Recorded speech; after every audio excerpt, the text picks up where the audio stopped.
Salut tout le monde. Alors je vais faire une petite vidéo, je viens de voir que Fruit de mer a posté une petite main. Je pense que ça peut être intéressant de faire une petite vidéo pour la commenter. Alors,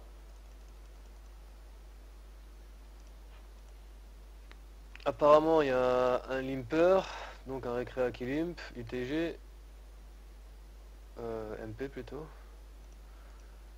Il lise raise, standard. Et là il se fait 3 bêtes par un reg, qui apparemment sur 250 mains a 10% de 3 bêtes. Donc ici, je sais pas si tu le fais toi, mais déjà il faut regarder la position où il 3 bêtes parce qu'il a 10% overroll ici. Mais ça tombe et il 3 bêtes beaucoup plus au bouton ou dans cette position là il 3 bêtes beaucoup moins. Déjà il faut regarder la position. Ensuite ici moi clairement je vais pas call. C'est ce qu'il a fait apparemment. Il a call. Moi j'aurais pas call ici même avec la position. Je sais pas s'il parle de dynamique ici. C'est la range que je vais attribuer à la turn. Qu'en pensez-vous? Bon ça on va regarder après. Il parle pas d'une dynamique bien particulière. Il a 250 mains sur le mec donc il connaît un peu mais je pense pas qu'il connaît des masses. Le gars il a l'air d'être en ligne, 20, 17, 10. Bon il est à 4 DF, il a l'air d'avoir pas mal d'AF mais c'est sur 250 mains encore. Donc ici clairement je vais soit 4 bêtes si je pense qu'il essaie de me voler le coup. Avec un 6 pourri ou je sais pas quoi. Je vais soit le 4 bêtes, on a des bons bloqueurs. Mais je vais jamais call. Je vais jamais call. J'aime pas call cette main. Franchement j'aime pas. Je suis pas un pro, un expert des pros 3 bêtes, mais ici, clairement, il va call. S'il a As-Roi, il va se reprendre tout son stack, il va pas vouloir lâcher. Et en plus, pour moi, clairement, ici, il va souvent être quand même assez strong, quoi. Parce que tu ISO un reg, tu ISO un fiche, bon ok, tu peux avoir une range large, s'il a une bonne lecture, il sait que tu as une range large pour l'ISO. Mais bon, t'es pas non plus au bouton. Lui, il est pas au bouton, il 3 bet hors position. Moi, je pense qu'il peut être plus strong ici. Donc, pour moi, c'est un 4 bet ou un fold. Alors, lui, il a call. On va voir ce qui se passe. Ok, il touche deuxième paire, mais clairement, là, je me sens pas mieux que ça, quoi. Parce que ça va être chiant de lâcher. Il va ses bêtes, il va pas vouloir lâcher. Alors, demi-pot du reg en face standard. Il va call. Ok. Bon, là, mon plan ici, je colle, mais je sais que quand je colle une fois, comme je suis dans cette situation, as played, s'il envoie un deuxième barrel ici, s'il envoie, on va dire, un 50 ou un 30, je vais fold. Je vais pas payer. Voilà, il envoie un 30. Clairement ici, quand il débarrel le 2, cette sorte de brique, quoi, c'est une brique, hein, ça change rien. Il a quand même confiance en son play, il a confiance en sa main. Je pense qu'il est devant toi. Il sait qu'en plus, il sait que t'as un mec qui est assez en ligne, à mon avis. Il te connaît un peu, il a des stats sur toi, il a 250 stats sur toi, 250 mains de stats sur toi.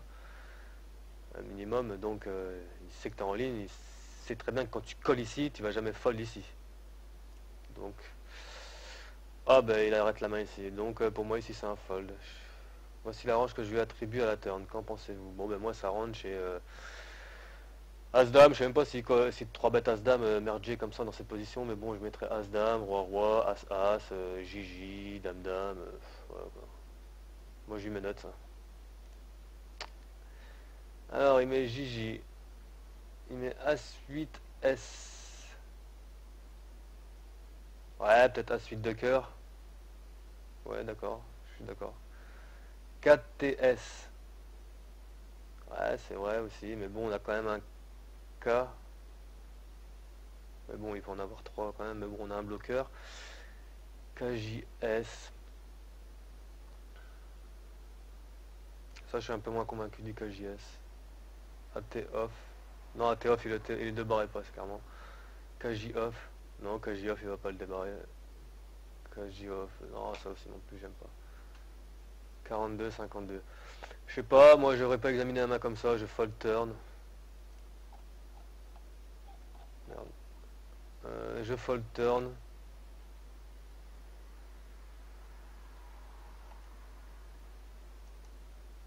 Déjà, je suis pas d'accord avec la range que tu attribues dans ton poker stop.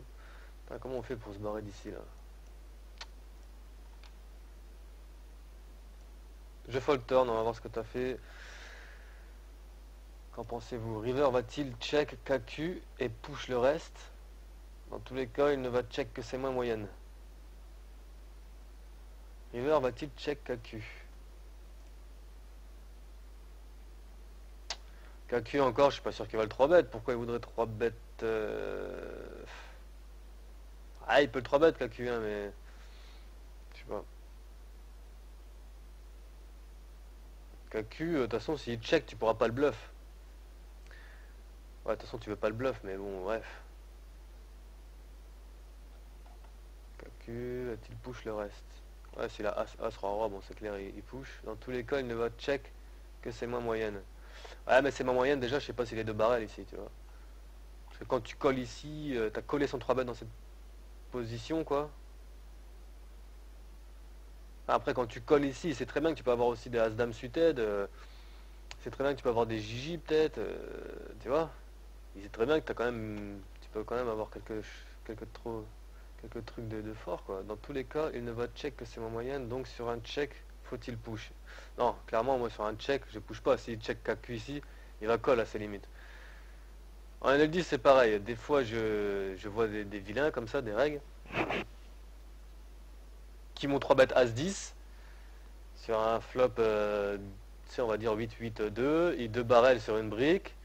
J'ai call les 2 barrels et il check la turn sur une brique, hein. Il check la river sur une brique, je veux dire. Et là, moi, il me reste la moitié de mon stack dans le pot 3 bêtes. Je me dis, j'ai cette fois l'equity pour le faire fold, mais jamais il fold, le mec, hein. T'as beau représenter As-As, Caca ou quoi, il lâchera pas son truc. Il va check call de frustration. En NL10, ça me le fait déjà, donc en NL5, je pense qu'il n'y a pas de problème pour que ça le fasse. Donc, sur un check, non, je push pas. Donc, à mon avis, tu as été jusqu'à la river, il t'a push, il t'a check, c'est ça? Et t'a push, et il t'a call. Avec As-Dame. Bon, tu me rediras quoi? Allez, je vais poster la vidéo. A plus.